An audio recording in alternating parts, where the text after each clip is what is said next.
Я являюсь заместителем вице-президента по летной работе МАО. Если мы говорим о работе пилота, то это тот вариант, когда человек учится всю свою жизнь. Я пролетал больше 30 лет и продолжаю учиться. В данный момент я готовлюсь к лекции. В 3 часа у меня занятия в нашем тренинг-центре для наших инструкторов.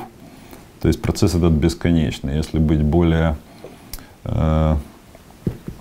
точным, более специфичным, возвращаясь к вашему вопросу, то стандартный, как мы называем, линейный летчик проходит как минимум раз в год наземное обучение, которое включает в себя как теоретические дисциплины, так, в общем-то, и ревью всего того нового, что произошло за год. Это касается не только техники, это касается документальной регламентирующей базы как компании, так государства, так и в общем индустрии. Это касается специальных знаний, которые требуются именно на протяжении вот этого года, то есть которые нововведения. Чуть позже поясню, что еще. То есть это раз в год. Обязательная тренировка по использованию Safety Emergency Equipment самолета. Далее, уже непосредственно связанное с летной работой, это раз в год так называемый line check, то есть это когда пилот проверяется в условиях рейса. То есть обыкновенный рейс, он может быть, нет специфики привязки к какому-то аэропорту, аэродрому, когда на борту, кроме стандартного экипажа, присутствует, скажем так, инструктор-экзаменатор, который оценивает работу в соответствии со специальной программой. Оценивается выполнение стандартных процедур компании прежде всего. Почему? Потому что это регулярный рейс с пассажирами на борту. Это раз в год. Ну и 2 раза в год это обязательный так называемый recurrent тренинг на тренажере. Это современные, не процедурные, а мы их называем full flight simulator. То есть это подвижная кабина, которой максимально приближенно имитируется кабина реального самолета, соответственно, с визуализацией и возможностью воспроизведения любых отказов, которые могут быть на самолете. То есть 2 раза в год это по 2 дня. Первый день это recurrent тренинг, и второй день это OPC, LPC, это Operator Proficiency Check и License Proficiency Check. На второй день это производится экзаменатором, type-rating экзаменатором, и на основании License Proficiency Check происходит продление свидетельства пилота на следующий год. То есть вот это вот минимальный, я описал минимальный тренинг-процесс, который происходит с пилотом в течение года. Кроме этого, не могут, а точно добавляются. Это дополнительный Dangerous Goods тренинг, это раз в 2 года. Это перевозка опасных материалов, то есть то, что перевозится на борту. То есть это все тоже сертифицировано и требуются определенные стадии обучения. И это еще не все.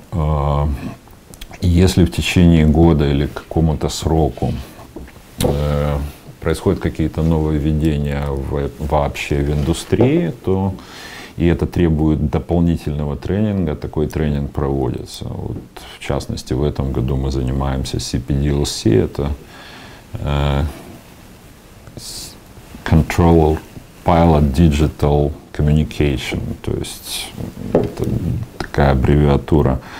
Это вводится сейчас как стандарт, это требует дополнительного тренинга, и ко всему тому, что я перечислил, это дополнительный курс. То есть там можно перечислять еще достаточно долго, но основное я уже сказал. То есть тренажер позволяет симулировать огромное количество разных ситуаций, которые связаны именно с отказом.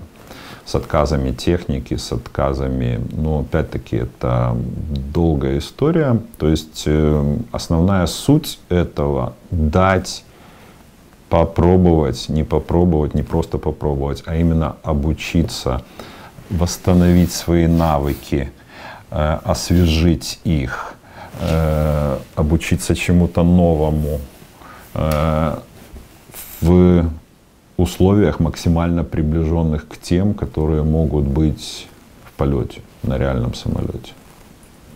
У нас существует дирекция по обслуживанию, которая, то есть мое подчинение, если смотреть структурно, у нас есть вице-президент по летной работе, ему непосредственно подчиняюсь я, и я курирую летную службу, то, о чем я говорил, не курирую, а в моей ответственности.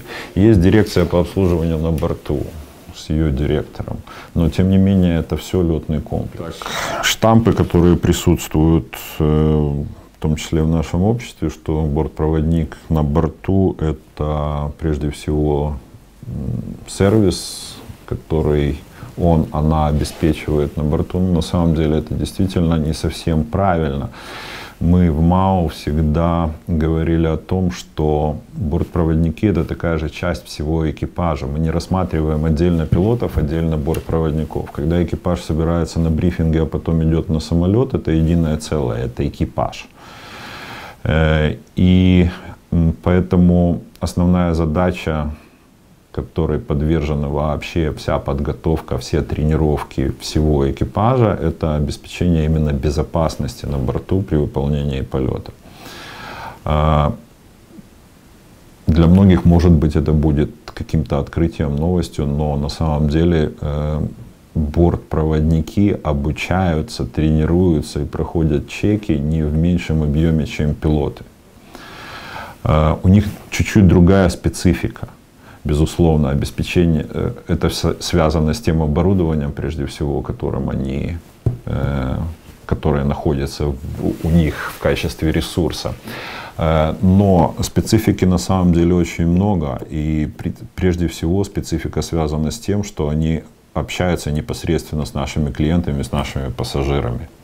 И вот тут вот на первые позиции выходит именно командная работа в качестве обеспечения управления большим количеством людей, и особенно это важно при аварийных ситуациях. То есть они тренируются совсем недавно, вот, к примеру, мы вместе с ними, то есть обычно мы стараемся, чтобы эти даже тренировки, не говоря уже о полетах, полет, естественно, это экипаж, это единое целое.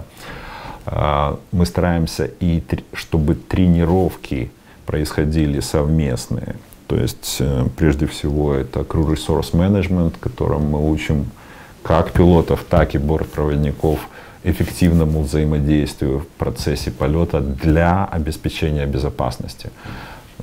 Есть и практические тренировки. Вот совсем недавно мы делали такую вообще приближенную полностью. На 767-м мы открывали двери, надували трапы, эвакуировались, имитировали управление пассажирами при этой ситуации. То есть у них, плюс к этому у них добавляется это оказание первой медицинской врачебной помощи, что тоже очень важно.